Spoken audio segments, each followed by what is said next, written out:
Okay, should we just ground for a minute? Yes. Okay, hands together. I'm going to walk you through what I say. I've never shared this before I speak or just do anything where I give my soul. And coming back to your breath. Asking your love to move through you. And I pray for my higher power, my spirit guides, and my archangels to show me and guide the way.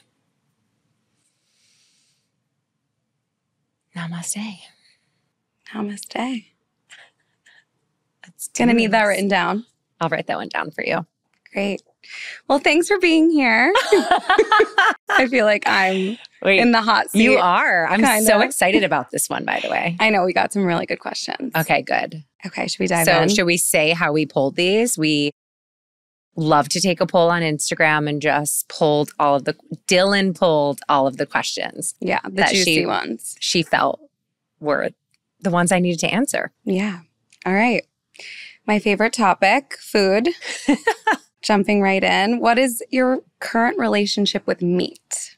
My current relationship with meat and just food in general is I'm really living in this intuitive flow and allowing that to guide me towards like what I want to eat, when I want to eat it. I mean, you saw what I just ate for lunch. I had salami and cheese and this new sweet green salad. And when Ava was like, do you want me to get this and take out the cheese and the salami? I'm like, no, I'll take it as is. And I think a lot of the reason for me is having had previous struggles with food and really strengthening my relationship to myself has helped me just lean into food in a different way. And it's interesting because it's been so fun. Like, it's so crazy to say that, but I feel like I've put the joy back into my meals.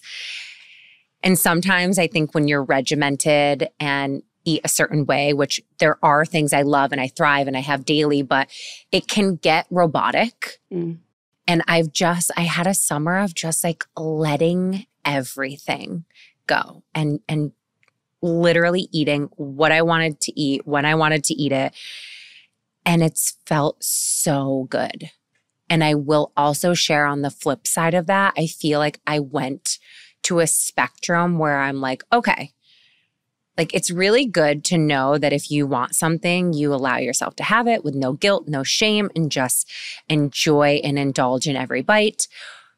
But I have gotten to a place where I'm like, I'm feeling a little foggy. I'm not as sharp. I'm not feeling 100%. So it's been this other intuitive pull to be like, okay, it's great to have freedom with food, but let's really tap into the foods and the things that fuel me the most. So I've been really just going back to that kind of reboot and realignment with myself. And it's not restricting at all. It's just really leaning in and filling myself up with the things that serve me most. I was going to say lean in. Yeah. That's the phrase we always go back to. It's important. When it comes to food. Yeah. I love it. I love seeing you have fun with food. I mean, it inspires me. I follow. Yeah. Like you start eating eggs, I start eating eggs. It's true. And you said you've been having cheese too. Yeah. Right. Which like, I feel like I've consumed too much to the point where I'm like, okay, it's great to have these moments where you can, go out to eat what you want. But I do feel best when I avoid certain things. So I think it's like, it's good. It's good to kind of have these check-in moments with yourself and being honest with like how you're thriving or surviving or just not operating at optimal level. And I don't feel like I'm operating at optimal level right now. So I'm having a little check-in. I love it. Okay. How do you stay positive when things feel off?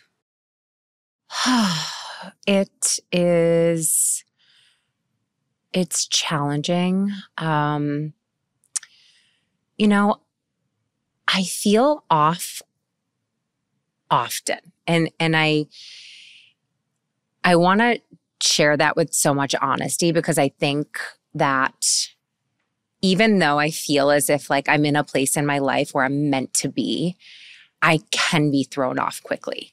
Like, I have a lot of upcoming travel. I have just so much transitions going on, and it jars my system. Like, I easily feel overwhelmed, which is why I prioritize regulating my nervous system, because I'm so sensitive. And it's a lot of the time, it's taking on the other energies around me that I'm really working on creating these stronger boundaries with myself, and also just having this open dialogue when I'm like, that is not your stuff. Like, that's going on over here. Like, you don't need to take it on over here.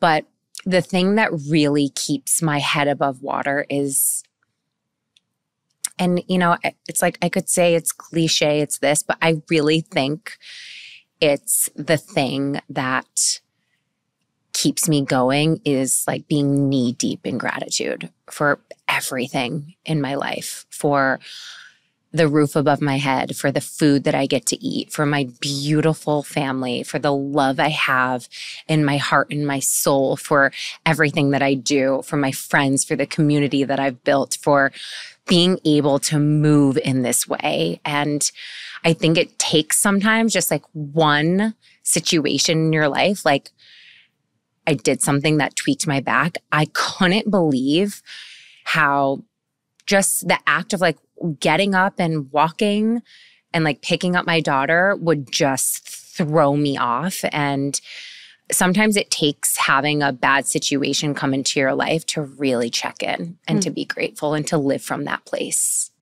That's beautiful. I know. I feel that. I felt the same way when I tweaked my back this summer. It's like just to get out of bed and feel good. Yeah. Like, how many people can't? Like, Yeah. you walk by people in wheelchairs that need, you know, assistance to walk or breathe. And it's just, I think we take so much for granted, our loved ones for granted, and everything that we have, and the ability of all of the things that we're capable of doing. Absolutely. Speaking of pain, did you ever deal with knee pain by working out, cardio, weight training before you developed MWH? Did I ever? It's actually one of the things that had me checking in with myself. When I was going out to the Hamptons in the summer to cocktail waitress, I would wake up. This was like after waitressing all night. Mind you, I was like taking Adderall at this time, be completely transparent with that.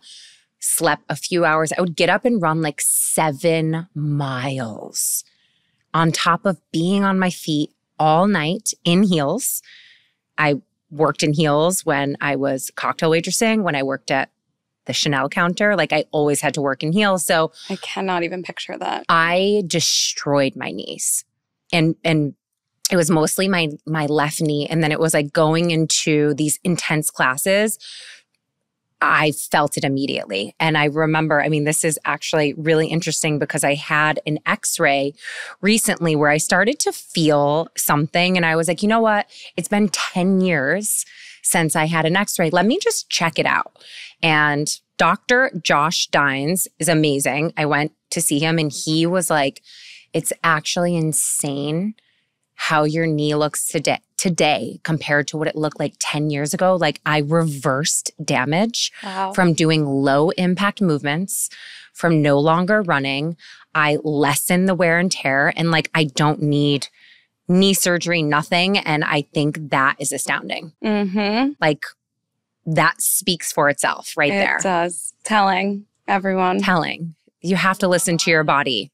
Yep. Totally.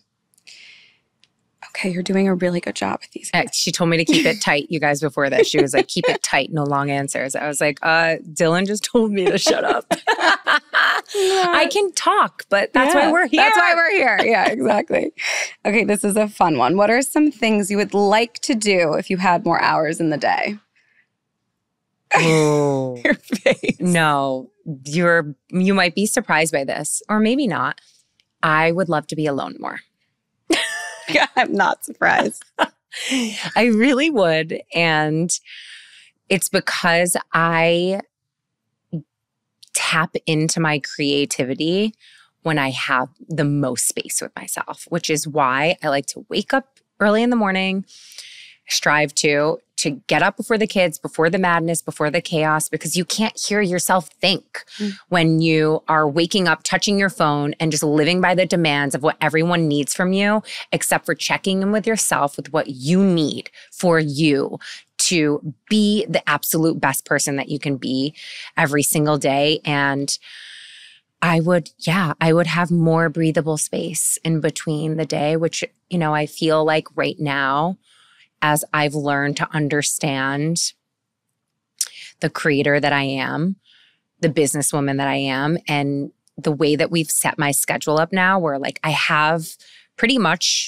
try to block off the morning until the early afternoon with my creative space. Like it just gives me that time to let things flow through me, which is what birthed MWH in the first place. Like I started meditating.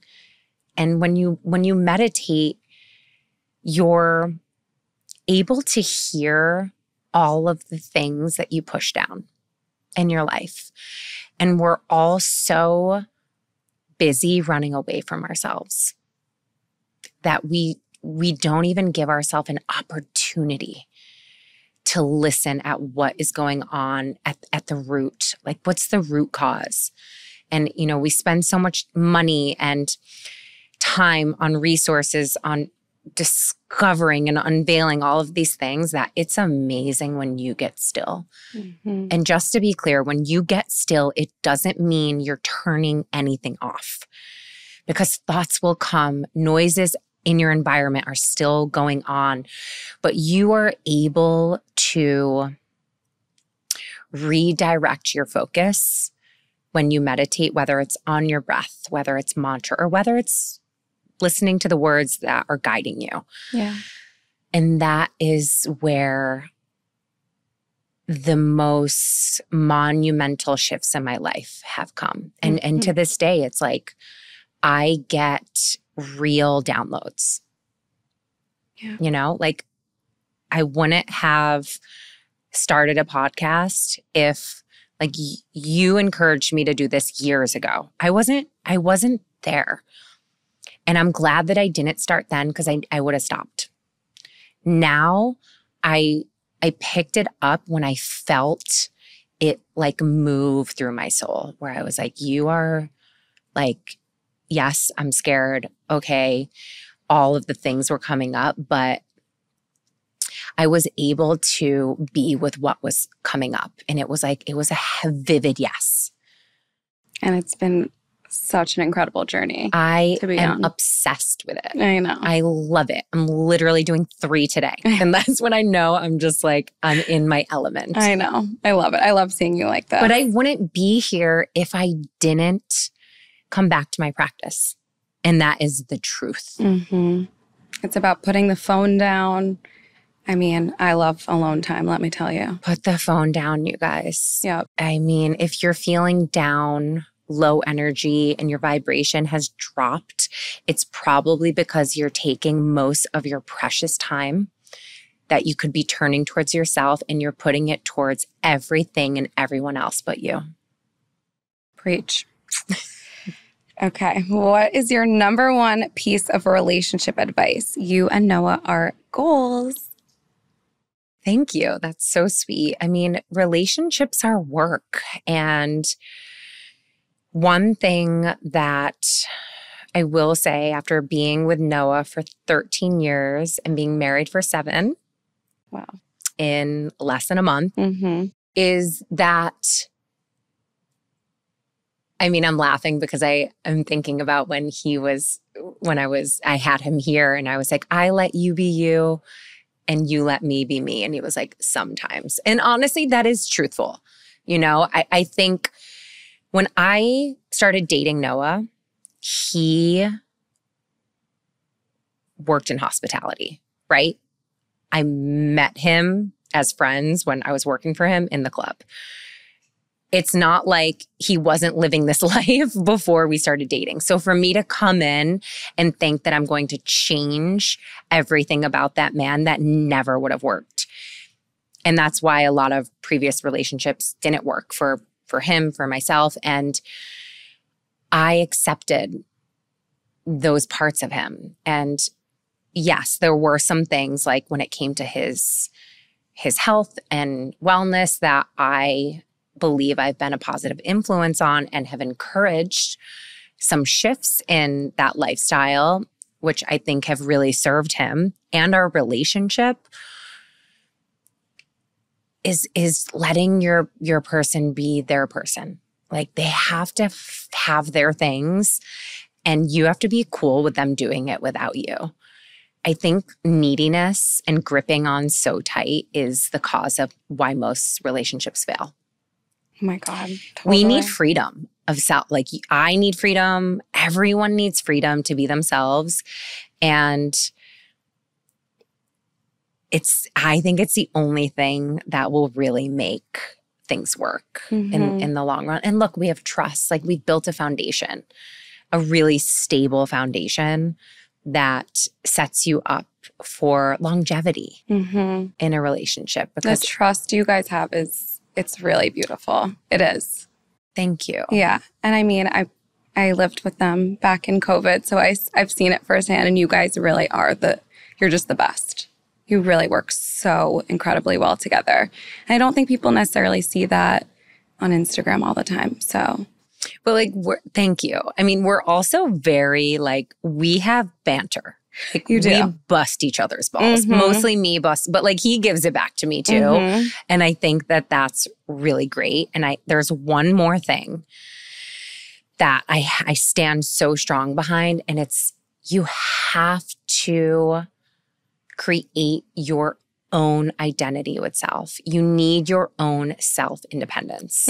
That is something that I believe so strongly in, because if you are relying on your person to be everything for you at all times, like it's exhausting. And it's just, you know, it's like do the math, how it eventually will burn out. So having your own self-independence, finding the things that make you tick, that like get you excited for life, like spending your time doing those things and not just doing every single thing with your partner. Like you need to have a life outside of your partner. You guys are really good at being independent and then really good at coming together. Yeah. Yeah.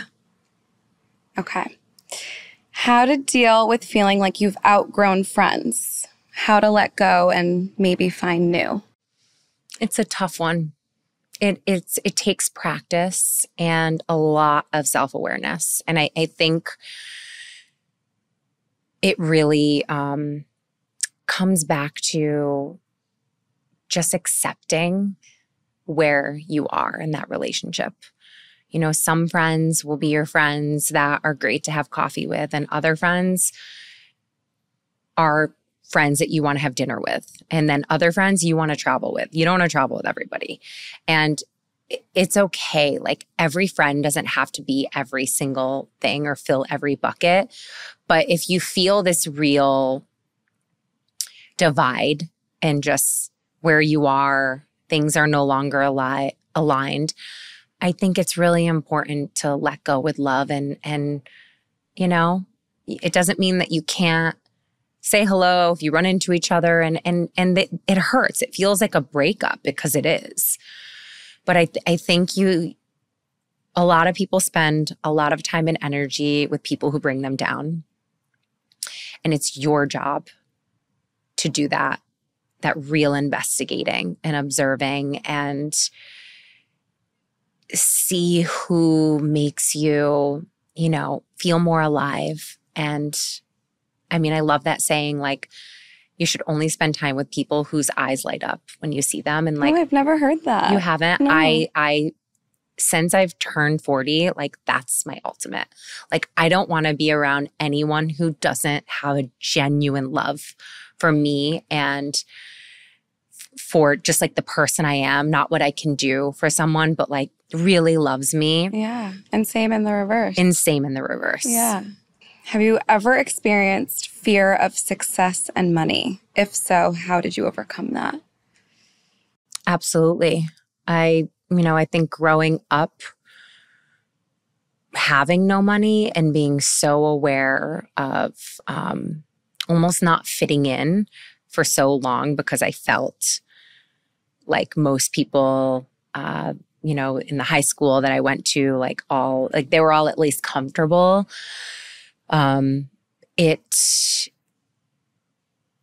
It really made me realize that the moment I could make my own money, that was the first thing that I was doing. And I did. I started working really, really young because I was so afraid that maybe I wouldn't have money for lunch. Or, it's like when you grow up in a big family, broken home, parents are doing the best they can to make ends meet. Like there's been times when I forgot my quarter for quarter lunch and wanted to crawl into a hole because I didn't have the money. And of course, have to ask a teacher for it. And it really scarred me.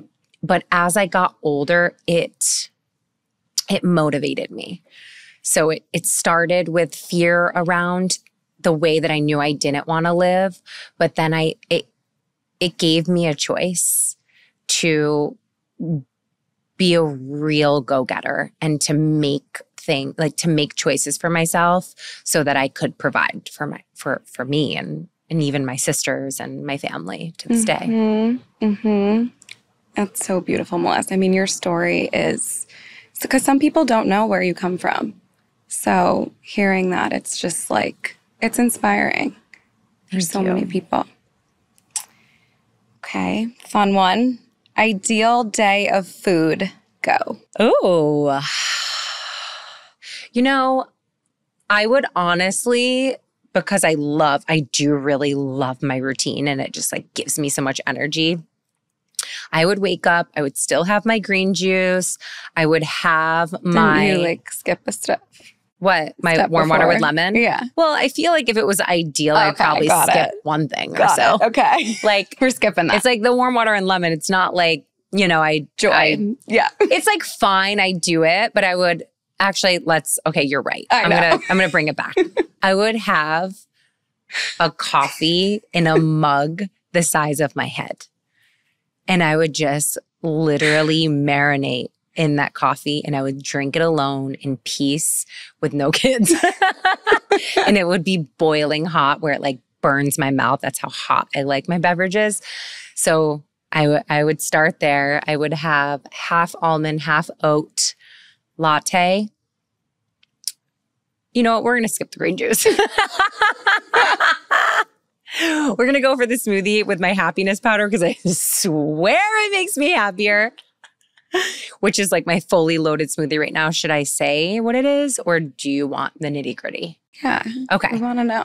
So I do half a cup of the 2 Trees almond milk, half a cup of coconut water, a banana, could be frozen or not, frozen strawberries, frozen wild blueberries, 2 cups of spinach, half a cucumber, keep the peel on, a scoop of artisanal almond butter. I'm really loving the Tajari protein powder. It's insane. All organic. It tastes good. And not all protein powders taste good. I also love Philosophy's Cacao Magic. Those are 2 of my top.